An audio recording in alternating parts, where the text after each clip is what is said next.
дар даври сеюми марҳилаи гурӯҳии Лигаи Чемпионҳои Осиё ду дастаи пешсафи гурӯҳи А Ал-Ҳилол ва Истиқлол бо ҳам рӯбарӯ мешаванд. Қабл аз баргузории ин вохӯрӣ бо иштироки намояндагони ҳарду ҷониб нишасти матбуотӣ баргузор гардид.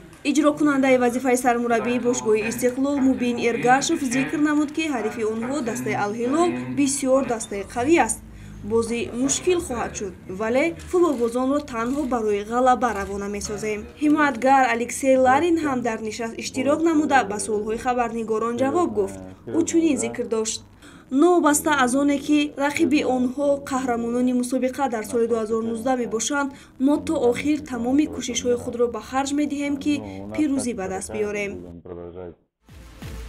Ал-Ҳилол ва Истиқлол талош мекунанд, ки дар садри ҷадвали гурӯҳи А мавқеи худро устувор намоянд. Ҳар ду даста айни ҳол 4 имтиёзӣ дошта, Ал-Ҳилол бо сабаби беҳтар будани таносуби тӯбҳо дар зинаи якум қарор дорад.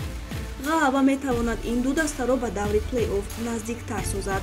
Ал-Ҳилол дар даври якум натавонист, ки АГМК Узбекистонро ноком созад. Натиҷаи бозии онҳо мусови 2-2 шуд. Қаҳрамонони Лигаи Чемпионҳои Осиё дар соли 2019 дар бозии дуюми худ бо мағлуб намудани Шабоб Ал-Аҳлӣ бо ҳисоби 2-0 аввалин ғалабаашонро ба қайд гирифтанд. Истиқлол пас аз ҳар як бозӣ қавитар мегардад. Шогирдони Виталий Левченко баъди мусовии мушкил бо Шабоб Ал-Аҳлӣ дар дербии Осиёи Марказӣ тавонистанд соҳиби 3 имтиёз шаванд. Худ голи Жокич ва голҳои Манучер Ҷалилову Муҳаммадҷон Раҳимов барои футболбозони тоҷик басанда буд, то ки ин ғалабаи тарихии худро ба қайд бигиранд.